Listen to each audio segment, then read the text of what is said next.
To talk more about the 50 pesos wage hike, we have Attorney Sara Mirasol, Regional Director of the Department of Labor and Employment, National Capital Region. She is also the chairperson of the Regional Tripartite Wages and Productivity Board in the NCR. Good morning, Attorney. Thank you for joining us.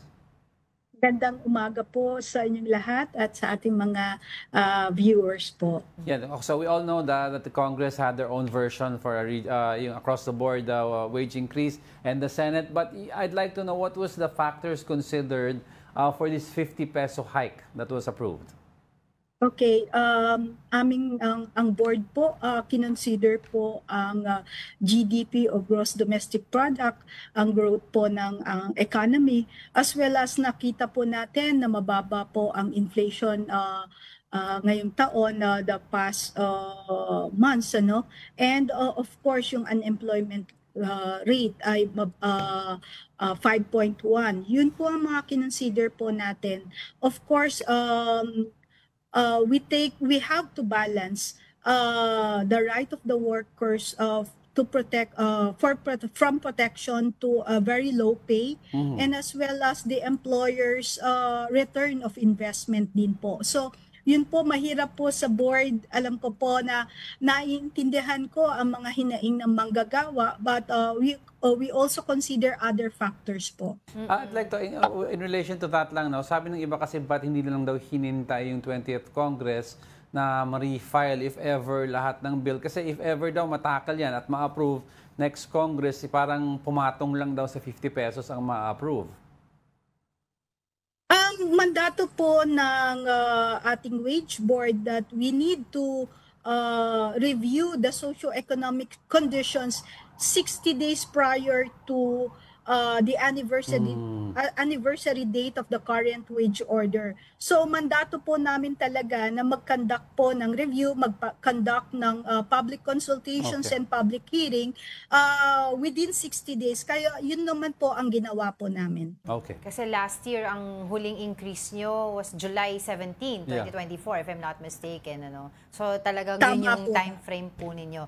But ma'am, attorney, what does your office have to say dito po sa sinasabi ng mga ibang labor groups, progressive labor groups such as sentro ng mga nakakaisa progresibong manggagawa, and they are describing this increase, 50 pesos daily minimum wage increase as an insult at saka damage control?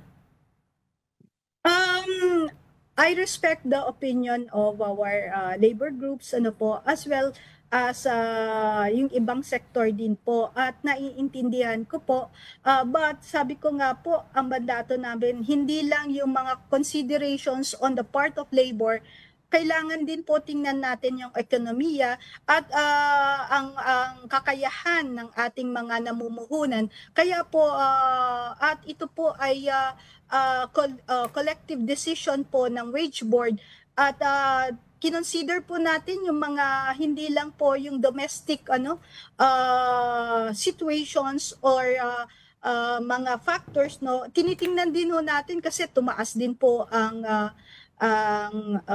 oil prices, yung conflict, may uncertainty, may risk pa rin po. Kaya po medyo nung kami nag-deliberate, tiningnan po natin lahat ito.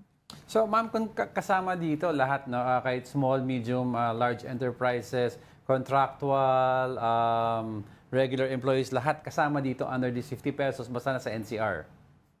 Opo, opo. Meron po bang exemption? Like, kunyari, mga less than 10 employees sila na mga establishment? Under the rules po, dalawang situation lang po ang pwedeng exempt from the implementation of the new wage order. At ito po yung sa retail and service establishments employing less than 10 workers, at yung during calamity po, at least 6 months during the calamity upon the effectivity of the new wage rate. Ito po yung mga exempting circumstances, pero hindi po automatic ang exemption. Kailangan po mag-apply po ng exemption sa RTWPB and CR, at ito po within 75 days from the date of publication of the new wage order. But what do you have to say din po dun sa nagsasabi, like, especially mga other businesses, mga micro businesses din po na itong 50 pesos na to, this will give them a hard time and baka maipatong din ito sa services and goods nila na kumbaga mapapatong din ito sa mga labor workforce natin. Actually, meron po tayong BMBE law. Yung mga micro-establishments with a capitalization of less than 3 million, may apply for the exemption din po from authority to not to impose the new minimum wage. So ito po yung mga instances, yung application for exemption as well as yung sa BMBE na pwedeng mag-apply po sa DTI. All right. So attorney, perhaps you can give us a picture on how paano po kayo nagko-compute dyan sa opisina ninyo? Kasi ang sinasabi po ng Ibon Foundation, 1,200 per day to live decently. Sa ngayon po, dyan po sa ipatutupad by July, magiging 695 minimum wage po ang maibibigay natin sa ating mga manggagawa. So, ang gap po nila, 505 pesos. No? So, can you give us a picture po na paano po ba kinocompute yan ng inyong opisina?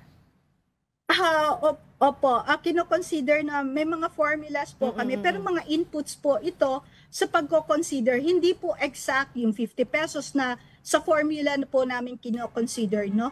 Meron po kaming formula, ini-input po natin yung inflation rate, yung growth din ng economy through the GDP at yung labor productivity. So ito po yung mga kino-consider po natin in coming up with setting a minimum wage increase. Ayun pala. Alright, sige, maraming salamat po sa inyong oras and we will continue to get in touch with you regarding this issue. For the meantime, thank you so much, Attorney Sara Mirasol, Regional Director of the Department of Labor and Employment, National Capital Region. Maraming salamat po at magandang umaga sa inyong lahat. Mabuhay po kayo.